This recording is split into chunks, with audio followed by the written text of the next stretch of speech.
Hello, నా పేరు Krishna Chaitanya. Welcome to పాడ్ కబుర్లు. ఈరోజు మనం మాట్లాడుకున్న టాపిక్ ఏంటంటే బంగ్లాదేశ్లో జరిగిన ఒక అరాచకం గురించి. మీరందరూ రీల్స్లో కానీ ఇంటర్నెట్లో కానీ యూట్యూబ్లో కానీ చూసే ఉంటారు. ఏంటంటే ఒక హిందూ వ్యక్తిని బయటికి తీసుకొచ్చి టార్చర్ చేసి కొట్టి విపరీతమైన రాక్షసత్వంగా ఒక మనిషిని ఎన్ని రకాలుగా టార్చర్ పెట్టాలో ఆ రకంగా టార్చర్ పెట్టి ఒక చెట్టుకు వేలాడదీసి తగలబెట్టేశారు. అయితే ఈ విషయానికి బీజం ఎక్కడ పడింది అంటే స్వతంత్రం రాకముందు జిన్నాకి కాంగ్రెస్ కి మధ్య ఏదైతే చర్చలు జరిగాయో ఆ చర్చలు విఫలమయ్యాయో ఆ టైంలో ఒక రాక్షసుడు జిన్నాలోంచి బయటకు వచ్చాడు. అదే direct action day.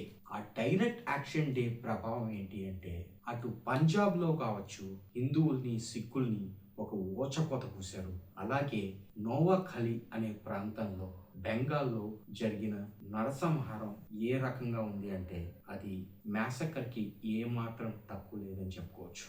Next important point ఏంటంటే 1971 బంగ్లాదేశ్ ఏర్పడే సమయం ముజీబుల్ రెహమాన్ యొక్క రెవల్యూషన్ ఏదైతే ఉందో అది ఒక హైలో ఉన్నప్పుడు ముజీబుల్ రెహమాన్ ని ఒక బందీ చేసి పాకిస్తాన్ ఆర్మీ ఒక ఊచకోత కోయడం జరిగింది. బంగ్లాదేశ్ లో స్టూడెంట్స్ ని కావచ్చు, ప్రొఫెసర్స్ ని కావచ్చు, మేధావుల్ని కావచ్చు, అక్కడ ఉన్న నార్మల్ ప్రజలు ఎవరైతే తిరుగుబాటు చేశారో వాళ్ళందరినీ కూడా ఊచకోతకు వస్తుంది. దాంట్లో కూడా హిందువుల రక్తం విపరీతంగా ఏరులై పారింది. హిందువులు ఒక ఇండియా ఏజెంట్లు అనే నెపంతో వాళ్ళని ఊచకోత కోసారు. మహిళలని, పిల్లలని, పెద్దవాళ్ళని ఎవరిని వెతలకుండా ఒక ఊచకోత అనేది కొనసాగింది. బంగ్లాదేశ్ ఏర్పడిన తర్వాత కూడా కొన్ని ఎలిమెంట్స్ ఏవైతే ఉన్నాయో ఆ ఎలిమెంట్స్ ఒక చాప కింద నీరులాగా అవి వాటి పని అవి చేస్తూనే ఉన్నాయి. హిందువుల పట్ల దారుణాలు జరుగుతూనే ఉన్నాయి. షేక్ హసీనా గవర్నమెంట్ వచ్చినప్పుడు కూడా ఈ సంస్థలు ఈ రాడికల్ ఎలిమెంట్స్ ఏవైతే ఉన్నాయో ఇవి అదే రకంగా వాటి పనిని అవి చేస్తూ హిందువుల మీద దాడులు చేస్తూ టెంపుల్స్ మీద దాడులు చేస్తూ అక్కడ విగ్రహాల్ని పగలగొట్టడం కావచ్చు, అక్కడ మనుషుల్ని కన్వర్ట్ చేయడం కావచ్చు, అక్కడ జనాల పైన అరాచకాలు కొనసాగుతూనే ఉన్నాయి. వాళ్ళ యొక్క భయాన్ని, వాళ్ళ యొక్క అరాచకాల్ని కొనసాగిస్తూనే ఉన్నారు. కాకపోతే షేక్ హసీనా తోటి ఏదైతే సత్సంబంధాలు ఉన్న భారత ప్రభుత్వం వీటిని కట్టడి చేయడానికి ఎప్పటికప్పుడు ప్రెషర్ పెడుతూనే ఉంది.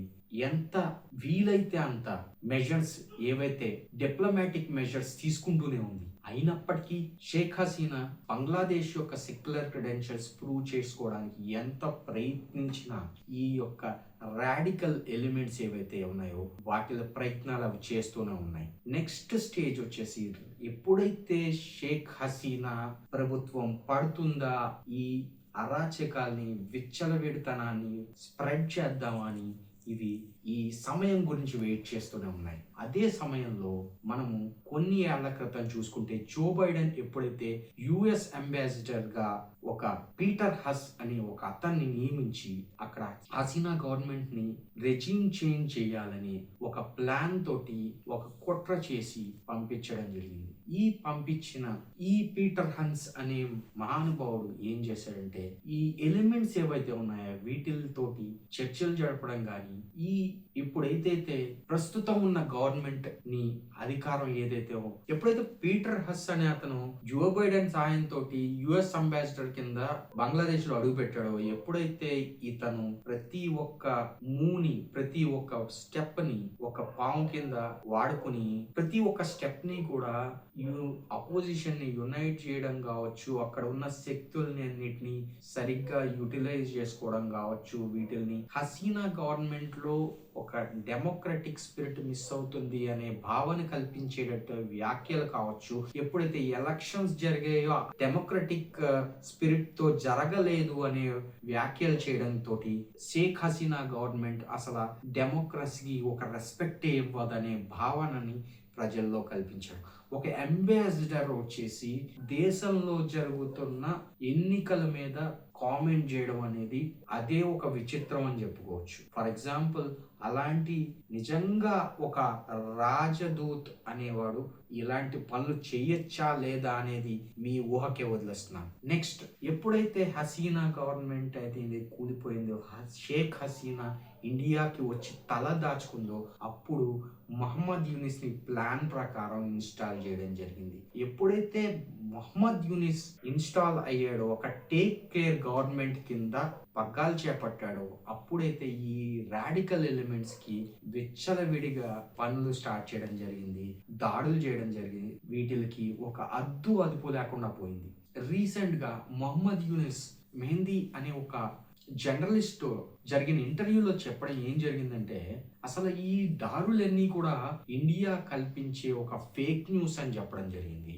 ఈ రాడికల్ ఎలిమెంట్స్ ఎప్పుడైతే ఈ విచ్చలవిడితనాన్ని, ఈ దాడుల్ని కూడా అసలు ఏమీ జరగట్లేదు, చాలా ప్రశాంతంగా బంగ్లాదేశ్ తన పని చేసుకుపోతుంది అని వ్యాఖ్యానం చేయడం జరిగింది. కానీ మొన్న జరిగిన ఒక దారుణంతో మహమ్మద్ యూనిస్ అబద్ధపు మాటలు ఏవైతే ఉన్నాయో, అవి వాటిలో ఉన్న దొల్లతనం ఏదైతే ఉందో ఈజీగా ప్రపంచానికి బయట పెట్టుకుందనే మనం చెప్పాలి. ఇందులో ఒక ఇంపార్టెంట్ అయిన విషయం ఏంటి అంటే, ఇందులో ఐఎస్ఐ హ్యాండ్ ఉందా అంటే ఆ ఐఎస్ఐ హ్యాండ్ కూడా అనుమానించవచ్చు. ఎందుకంటే రీసెంట్ గా కొంత విజిట్స్ ఏవైతే ఉన్నాయో, పాకిస్తానీ ఆర్మీ అఫీషియల్స్ ఐఎస్ఐ గాని, మిలిటరీ గాని, లేకపోతే యునిస్ గవర్నమెంట్ ని కలవడం గాని, వాళ్ళు ఒక బుక్ ఆవిష్కరించడం గాని, ఆ బుక్ లో నార్త్ ఈస్టర్న్ స్టేట్స్ ని గ్రేటర్ బంగ్లాదేశ్ మ్యాప్ లో చూపించడం కావచ్చు. ఇది ఒక రకంగా ప్రొవొకేషన్ అనే చెప్పాలి.